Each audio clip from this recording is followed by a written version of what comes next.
Hey guys, Trevor and Mary here. We had so much fun visiting the Vatican, and we want to show you some places that you might miss when you visit. Including the historic papal fortress of Castel Sant'angelo, A legendary sculpture mystery, a stone zoo. and an Easter egg in the famous School of Athens fresco.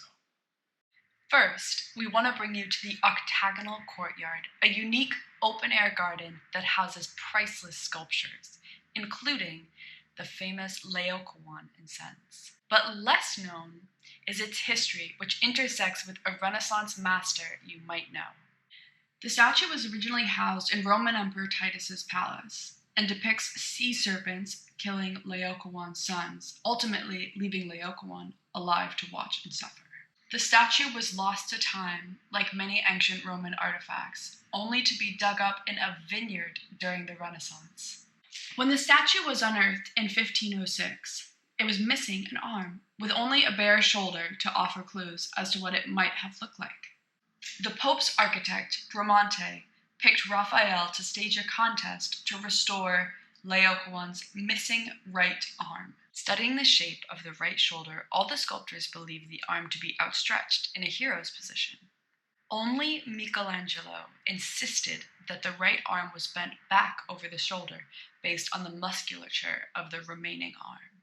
Michelangelo lost the contest to a sculptor who made an outstretched arm.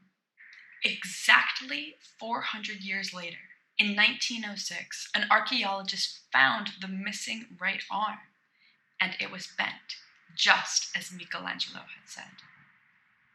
Next, we were lucky enough to have access to the Hall of Animals, established by Pope Pius VI in the 18th century. This area is only accessible to those in a tour group, but tours are only allowed in at the discretion of the museum, so you'll need some luck in order to be able to see it. The room is a stone zoo full of sculptures and mosaics of exotic animals from around the world. My favorite sculpture was the jaguar, which was created out of different colors of alabaster to create the colorful creature it resembles. As Mainers, we also appreciated the lobster statue, which was just perfect. But what made this area perhaps even more fascinating was the ancient Roman toilet sitting around the corner. Now I know what you're thinking, how interesting can an ancient toilet be? Probably not that interesting if it wasn't used as a throne by the medieval popes and have a strange legend attached to it. It was rumored that in the 9th century there was a secretly female pope, Pope Joan, whose gender was revealed when she gave birth during the papal procession.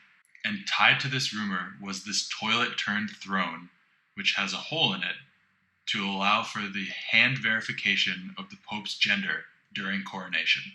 Most scholars agree that Pope Joan is nothing more than a myth, which probably then means that the verification story isn't true either. But that doesn't stop the story from living on in all of our nightmares. If you've ever been to the Vatican Museums, you've probably seen the famous School of Athens fresco by Renaissance master Raphael. But there's one peculiar detail you may have missed. The work is the embodiment of the Renaissance, paying homage to its classical roots, with depictions of all the great classical thinkers, like Aristotle, Socrates, Plato, and Pythagoras. But there is one figure that looks like a time traveler returning to ancient Greece to take his place among the pantheon of great thinkers. And that's Michelangelo, dressed not in a Greek tunic, but in the clothes of the Renaissance.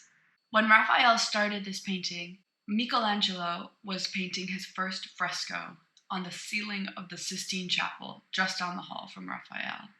Michelangelo was in his 30s and hadn't yet completed his most famous work. But Raphael knew that he not only belonged alongside the great ancient thinkers, that even there he shall be exceptional. Raphael already knew what the world would soon learn, that Michelangelo would be the greatest artist of all time. Finally, we crossed just over the border to visit the spectacular fortress, Castel Sant'angelo. If you're ever in the Vatican, you have to check it out. Tickets are only $20. The castle sits right on the Tiber River and has one of the best views of St. Peter's Cathedral, which brings us to the castle's interesting history. The structure was originally built as an incredibly fancy tombstone for the ancient Roman Emperor Hadrian. During the decline of the Roman Empire, the mausoleum was turned into a fortress and ended up being sacked by marauding Visigoths. but years later, it proved to be especially useful for the Pope's own safety. Legend has it that Pope Gregory I saw an angel sheathing its sword on top of the ruins, which he interpreted as a sign of the end of the plague, thus giving the Castel Sant'angelo, or Castle of the Holy Angel, its present-day name. The castle was then fortified over the years and became a convenient hideout whenever the Pope's life was in danger. In the 14th century, Pope Nicholas III added a fortified elevated walkway called the Passetto di Borgia, which ran straight from St. Peter's to the safety of the castle. The Castle Expressway came especially in handy when the popes were running away from men named Charles.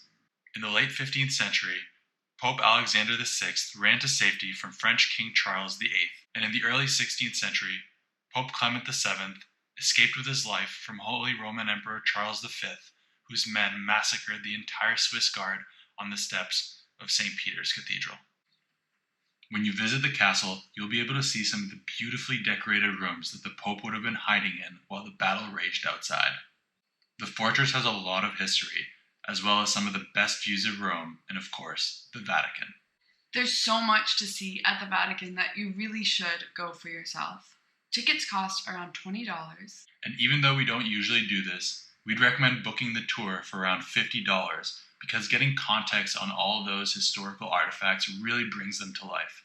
And even if you don't get to the Vatican, there's so much to see in Rome, which you can get a taste for in some of our vlogs. Or why not take an hour-and-a-half train down to Pompeii or the Amalfi Coast, which you can see in this video here. We're Trevor and Mary from Braun Ventures, and we hope you enjoyed these hidden gems. And if you like our videos, please hit the subscribe button so you can see some of our upcoming adventures. Ciao.